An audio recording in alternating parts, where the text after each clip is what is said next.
All right, so as you saw in that clip, where it stuttered and skipped, right?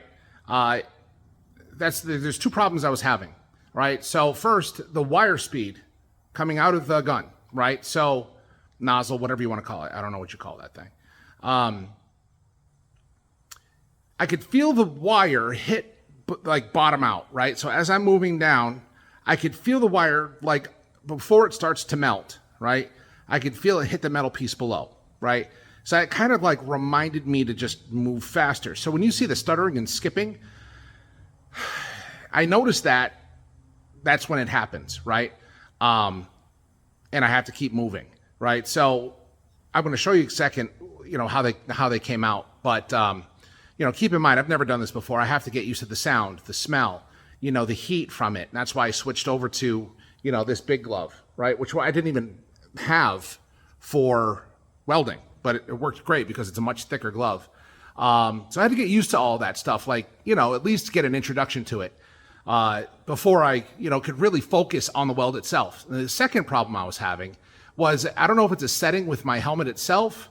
I couldn't see around the pool, right? So I could, see the pool itself, but I had a hard time following the seam I was trying to weld together. It seemed too dark. So I do need to tinker with my helmet. If anybody knows anything about why that happens, is it always like that? Like, I thought I would be able to see better.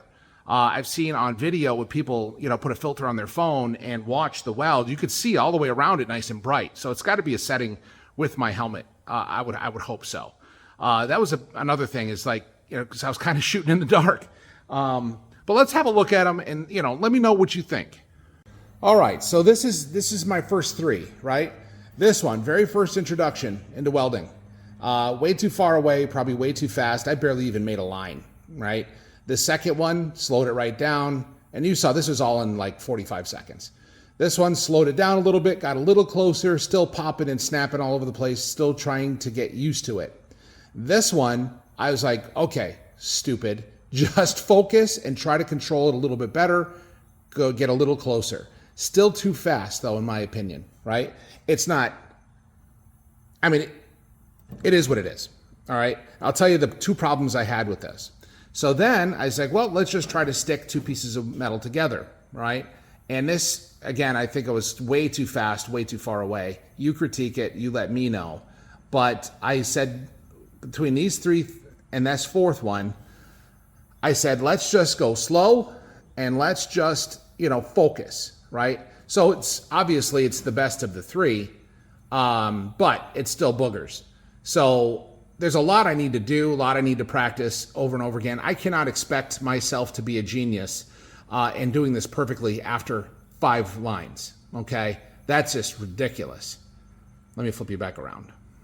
Oh, let me look first this side.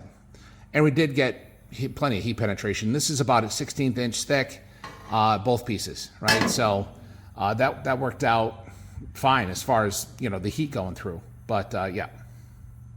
Or maybe it wasn't fine for the heat to go through. I'm not going to really do a cross section to see the penetration. I can't pull these apart.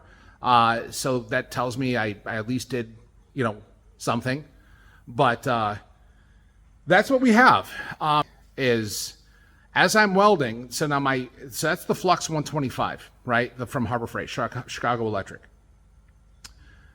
The speed is set to 4, right? So I could feel the wire bottom out and hit the metal before it actually melted, right? So, and that's occasionally, when in the video, when you could see it pop and like pause, is like when I'm pulling off because the wires pushed my gun away, right? Or the trigger, or whatever you want to call that thing.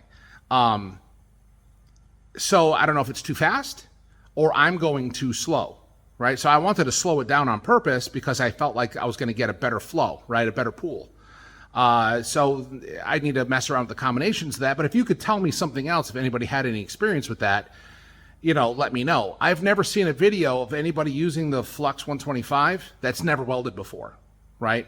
There have always been experienced welders trying it out. So they know these things. They know how fast to move, the right angle, all of that stuff. I don't. So if anybody could coach me on that, that'd be fantastic. I'm just trying to learn by myself here. So those are my two problems I had with it. But let me know what you think. I feel like I have a lot more confidence now. Like, I feel like the metal's stuck really good. I can't pull it apart. And I'm only welding in a floor pan, okay? And a body mount. So that's going to require a little bit more precision. But the floor pans are the same thickness as this metal I'm using here. So I'm not worried about punching through or, not making a good weld. It doesn't have to hold air or fluid, so it doesn't have to, I'm not worried about, the contamination in the weld. So, all those things playing a factor, I feel like I'm on the right track with a little bit more practice to successfully be able to put a floor pan in and a body mount. But yeah, so give me your feedback. I 100% want your feedback. I don't care. You make fun of me. I don't care because I've never done this before. So leave comment, like, subscribe, and give me some pointers. I really, really could use them. And with that said, thanks for watching. God bless you.